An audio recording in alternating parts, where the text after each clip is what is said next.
tonight's Conversations with Great Minds. I'm joined by Guy McPherson, Professor Emeritus of Natural Resources, Ecology, and Evolutionary Biology at the University of Arizona.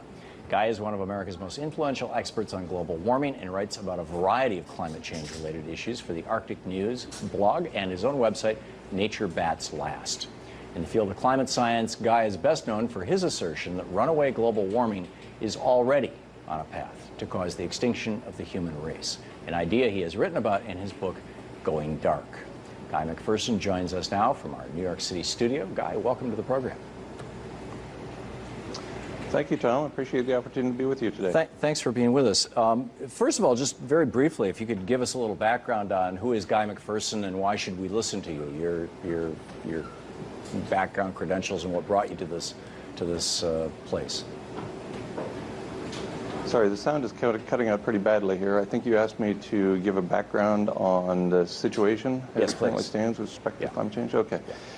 Well, I think I have a slide that I sent you that we can bring up now that shows carbon dioxide levels and how high they are relative to historical records. Carbon dioxide levels today are probably higher than they have been in the last 20 million years. We've had human beings on the planet for about 2 million years. So carbon dioxide levels in the atmosphere alone represent a major threat to the persistence of humans. In fact, looking only at carbon dioxide, John Davies, writing for the Arctic Methane Emergency Group last September, claimed that we're already at a point that we could end most habitat for humans on Earth by 2040. He's taking into account only carbon dioxide in the atmosphere, one of a handful of greenhouse gases we continue to emit. Tim Garrett had an excellent paper in Climatic Change published in November 2009, but actually submitted in 2007. So we've known since 2007 that only collapse of industrial civilization prevents runaway climate change. That goes back a long time now. That's 7 years since we've had that information. And obviously we haven't experienced collapse. By collapse, what Tim Garrett is talking about, what I'm talking about, is no fuel at the filling station, no food at the grocery store, no water coming out of the municipal taps. If we don't cease industrial activity, in other words, all industrial activity, we will trigger runaway greenhouse effect. Only collapse prevents runaway greenhouse. And that's just looking at carbon dioxide in the atmosphere. If we go to another slide, I sent you a slide that shows that Earth is within 1% of being uninhabitable, about 1.5 kilometers closer to the sun, according to a paper published last year in the Astrophysical Journal. And Earth goes out of the habitable zone because we get too close to the sun. Mm-hmm. The Earth is this little dot up in the upper right-hand corner. Again, that assumes only one of the many greenhouse gases that we're emitting. So we're so close to the sun, we're so close to the inner edge of the habitable zone for life on Earth that even a minor change in atmospheric composition could push us out of the habitable zone. Well, we haven't made minor changes in the atmospheric chemistry of the Earth. We've made major changes in the atmospheric chemistry of the Earth.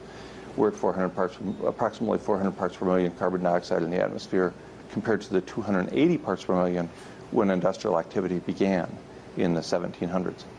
We're at nearly 2,000, maybe 1,800 or so parts per billion of methane in the atmosphere relative to about 700 parts per billion at the beginning of the Industrial Revolution. So just considering those two of a handful of greenhouse gases, we've made major changes in atmospheric composition within a relatively short period of time. And so it appears that we could push Earth out of the habitable zone by making profound changes in atmospheric chemistry. Okay. You've probably heard about the contrarian myth that the Earth's temperature has plateaued, global average temperature has plateaued within the last 15, now 16 years, since March of 1998. Well, we now know that heat, and I sent you a slide that shows where that heat is going. If you'll take a look at that slide that shows there's been an acceleration of heat content in the oceans since 1998.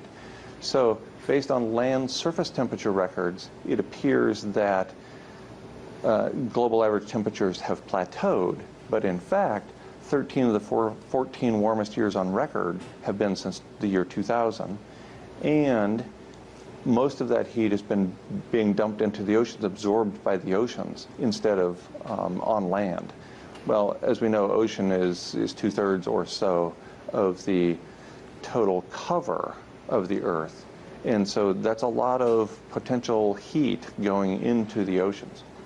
It could be that when we have an El Nino event, as appears relatively likely later this year, it could be that a bunch of that heat is released from the oceans. Looking at one of the 30 irreversible feedback loops we've triggered, or self-reinforcing feedback loops, that of methane in the atmosphere.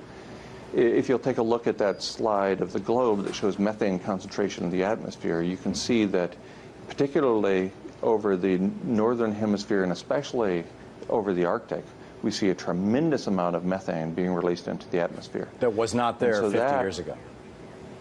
That's right. That's right. It was not there 50 years ago. It wasn't even there at this sort of scale 10, 20 years ago. So within the last couple of decades, we have apparently triggered the clathrate gun.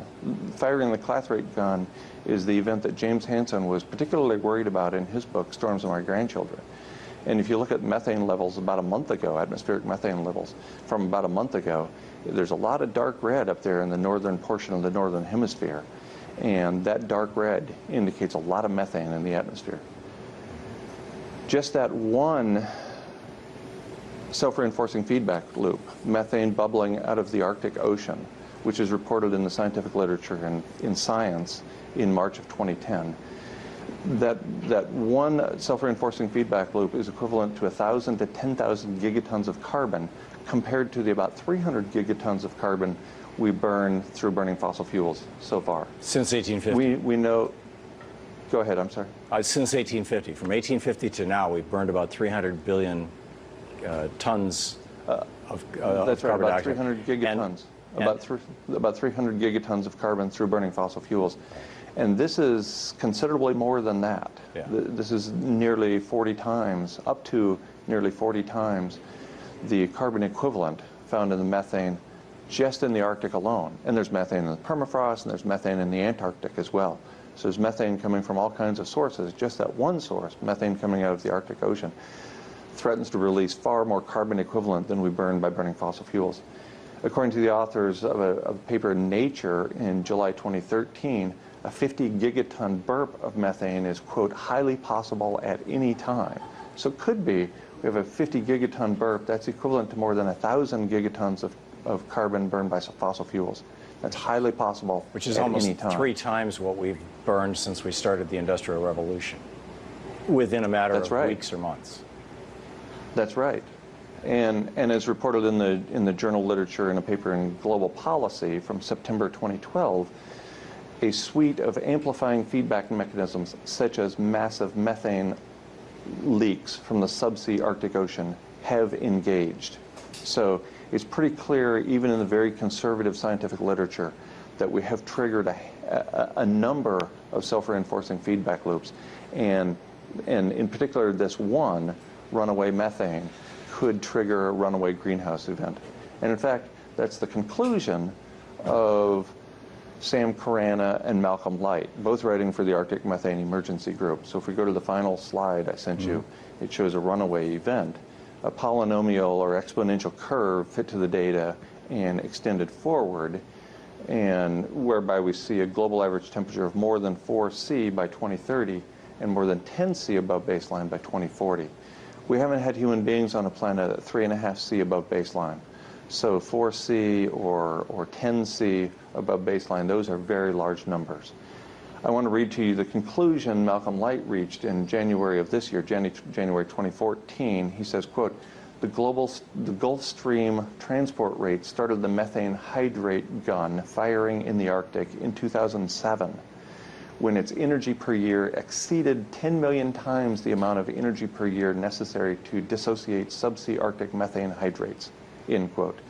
So it's pretty clear at this point that we have fired the clathrate gun, and that self-reinforcing feedback loop alone takes us to uninhabitability of this planet for human beings in a relatively short period of time. So you're talking about something like the Permian mass extinction or the Permian Eocene thermal maximum, a period of time where most species on Earth and in the sea die, including us? That's right. And that's what right. kind of time scale? Well, we're human animals, and so we need habitat. This isn't... humans won't go extinct because it becomes too warm and we're not able to adapt to that warm temperature, because it becomes too cold and we're not able to adapt. Rather, it'll come because the plants and the plankton in the ocean, the plants on land and the plankton in the ocean, can't respond very quickly to the very rapid changes that are occurring. So we've already lost approximately half of the plankton from the ocean in the last few decades at 0.85 C above baseline. So you can imagine when we get to 2 or 3 or 4 degrees C above baseline, above the beginning of the Industrial Revolution, that it's quite possible, and I would say probable, that we won't have a significant number of plankton in the ocean at all. And same thing for land plants. We have these huge temperature swings that are going on right now. We get up to 125, 130 degrees Fahrenheit. That's sufficient to denature proteins in land plants and kill all the land plants. And they just can't adapt quickly enough. How soon? Well, according to Carana's analysis, we get there by 2030, to more than 4C by 2030 and more than 10C by 2040. It certainly could happen that quickly. As Albert Bartlett, the longtime professor emeritus from Colorado University, wrote and said many times, the greatest shortcoming of the human race is our inability to understand the exponential function. We're beyond linear with respect to climate change, and it's difficult for us to wrap our minds around that, to project into the future something beyond linear. And you're suggesting that we could be, you and I, we could be, and particularly people younger than us, could be the ones who actually see the end of the human race. Let me come back to that right after this break. More of tonight's Conversations of the Great Minds with Professor Guy McPherson right after this.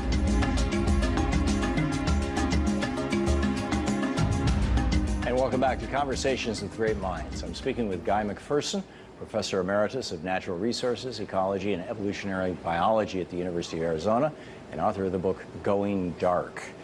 And Professor McPherson, just to summarize the last segment when we were talking, essentially you were suggesting that we could see an extinction not just of frogs and minnows, but of humans within the next 15 to 40 years. Is that a reasonable restatement? Yes, that's absolutely right. You know, we drive some 200 species to extinction every day, and at some point the species we drive into the abyss becomes us. I suspect the vanishing point drives nearer every day. We need many of those species for our own survival. So what are we to do? What are we to do? In my opinion, we're to act with decency. We're to act as we should have always acted. We should act as if our time on this planet is short.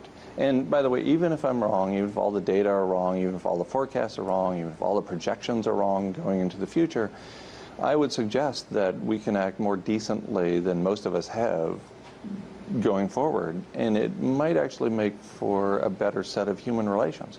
Instead of grubbing for that next dollar, let's give away our time and give away our material possessions and act as if other people actually matter. Let's live here now with the ones we're with and act like that's what's important, because I suspect it is. The essence of your argument then is that there's nothing to do because we passed the tipping points years ago, maybe even decades ago, and this Thelma and Louise car has already gone off the side, off the edge of the canyon. It just hasn't hit the bottom yet. Yes, that's right. We know now that there's a 40-year lag between emissions, greenhouse gas emissions, and temperature rise. So the temperature rise we see today is a result of burning fossil fuels and releasing methane into the atmosphere by 1974. So we also know that we've emitted more greenhouse gases in the last 29 years than in the previous 236 years combined. None of that has been manifest in temperature change yet. It's baked into the cake. It's already a done deal, but we are not seeing temperature rise as a result of that. So what, during previous mass extinctions, how did this play out? Well, during previous mass extinctions, during the Great Dying some 251 million years ago, more than 90% of the taxa, more than 90% of the species went extinct over a span of thousands of years. We're in the 6th great extinction. There were 5 truly profound extinction events in planetary history before this one. The 6th great extinction is the one driven by us, and it's progressing more rapidly than any of the previous great extinctions. So we know that we could lose 90% or more of the species on the planet. We know that with respect to temperature rise, large-bodied mammals are going to have a really tough time adapting to the kinds of conditions we've seen in the past. With only a few degrees temperature rise in a short period of time, we lose habitat for mammals. Instead, what we're going to have habitat for is herpetofauna, lizards and snakes, those sorts of species. So we go back to, well, after the last great extinction, what came out of that was the age of the dinosaurs. Is that what's going to replace us? That's right. So can you envision anything that we could do right now, no matter how extreme or radical, anything that we could do right now that could stop this and give the human race another chance to get it right? Some people have proposed geoengineering, in particular putting various particulates into the atmosphere to reflect the solar radiation back out into space. But we now have a half a dozen refereed journal articles, all of which indicate that geoengineering in its various forms will either make no difference or will actually make matters worse, and in some cases far worse.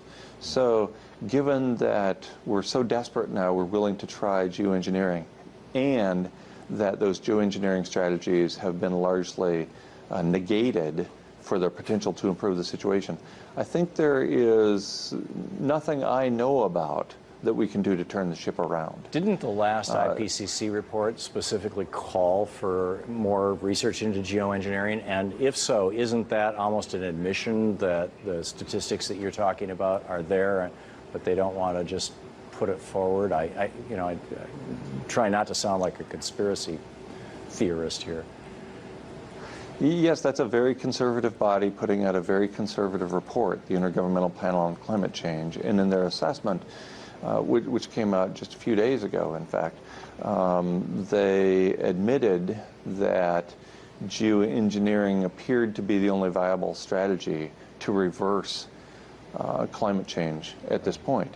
Right. So if you have a very conservative body indicating that, and by the way, they didn't suggest any geoengineering strategies. All the papers that have pointed out that geoengineering is probably not a very good idea have come out just since November or December of last year. So there's a suite of them that have come out in a short period of time. And geoengineering is things like putting titanium dioxide into jet fuel so that we whiten the cloud layer, or putting iron oxide, rust filings, iron filings into the oceans to increase the bloom of algae, to suck out CO2.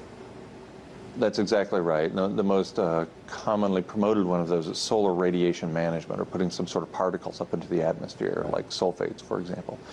And in fact, Clive Hamilton, in his book, published April a year ago, the book called Earth Masters, he points out that when sulfates drop out of the air, when industrial activity ceases, the temperature will warm in a relatively short period of time, we're talking days or weeks, will warm 1.1 C above what it's at right now. We're at 0.85 C right now. Well, that takes us to 1.95 C, let's call it 2. So even collapse, as called for by Tim Garrett in his paper written 7 years ago, even collapse takes us to the political target of 2 C. Right.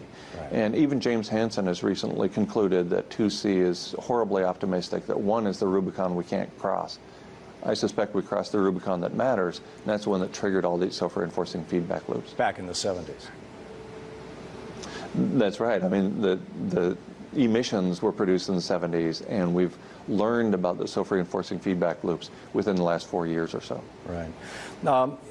Thomas Malthus famously suggested Actually, he was talking about how there are cycles of population building up and dying off, building up and dying off. People badly misunderstand Malthus, but let's go with their misunderstanding of him, that eventually we would overpopulate ourselves to death. And, you know, it didn't quite work out that way. And similarly, back in the 1970s, after Paul Ehrlich published his book, The Population Bomb, in '71, I think it was, and he was saying that, you know, by 1990 we would have mass famines around the world, and by 2000 you'd have wars and resource wars and things like this. And he had this bet with Julian Simon, who said, don't worry, everything's cool, humans are, you know, we're Homo sapiens, we're the wise, you know, humans. And we will figure it out. And they bet on a basket of commodities, because Ehrlich said, you know, we're running out of this stuff, zinc and copper and all these things. They bet on a basket of commodities, and I think the bet was a decade-long bet, it might have been 5 years, that the price would go up, and Ehrlich bet it would go up. Julian Simon bet it would go down. Simon won the bet. We actually started recycling things. We started being more efficient. When you combine that with Moore's law, which says that every 2 years the capacity of technology doubles and the price of it halves, and you look at things like Texas and Iowa right now getting 20% of their electricity from wind power, the proliferation of electric vehicles, things like this, is it not possible that we can think our way out of this? That between carbon tax and, go ahead. Yeah, that's certainly my wish. I don't see a carbon tax as a way. That's the civilized approach. Remember, Tim Garrett wrote 7 years ago that only collapse of the set of living arrangements gives us any hope at all of persisting into the future. That's because civilization is a heat engine. And Tim Garrett knew that his civilization is a heat engine. If we're going to maintain civilization, it's going to produce a bunch of heat. The downside of collapse is that it triggers the catastrophic meltdown of 400 and some nuclear power plants around the world. Think Fukushima times about 400. And so that could be severely problematic. I'd like to think that there's a way out. I don't think it's a good idea for humans to go extinct, much less the 200 species we're driving to extinction every day. If we can find a way to get out of this mess, I'm a huge fan. I just don't see it in the data and in the projections at this point. I believe within 100 miles of here in Washington, D.C., there's a mountain where that was built, this was hollowed out back in the 1950s during the Cold War, where they take the president and the vice president and some members of Congress and basically put them along with a couple hundred people, support people, and lots of technology, sort of a Biodome 3, so that they could survive a nuclear war with the Soviet Union. I mean, that's how it was originally written. I've heard people talk about the Fortress of Solitude, that the Pentagon and the military is working on something up in the Arctic where humans could survive a great extinction like this for dozens, if not hundreds of generations. Do you think we should be having that kind of conversation, or colonies on Mars or the Moon? I think first we should do no harm, and clearly we've done a tremendous amount of harm. We're desperate for these kinds of solutions now because the situation is truly desperate.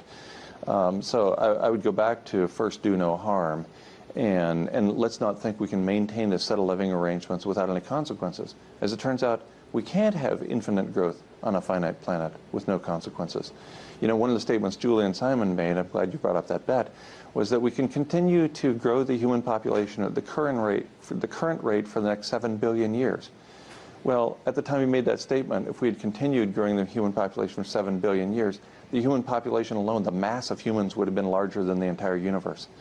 So projecting out into the future is dangerous for 7 billion years, or even for the next 20 years, as some of these models have done. Could they be wrong? Yes, and I certainly hope so. The data don't indicate as much, but I certainly am wishing for a better outcome for our species and the many, many others with which we share the planet. Yeah. We have just 30 seconds left. Advice, thoughts, hospice? My advice is to be here now, to focus on the now, because this is what we have. And I suspect if you live to be 100, and maybe we all will, then still, when you look back at your life, you're going to remember a few moments. The moments are what we have. So let's create those fantastic, joy-filled, joyful moments.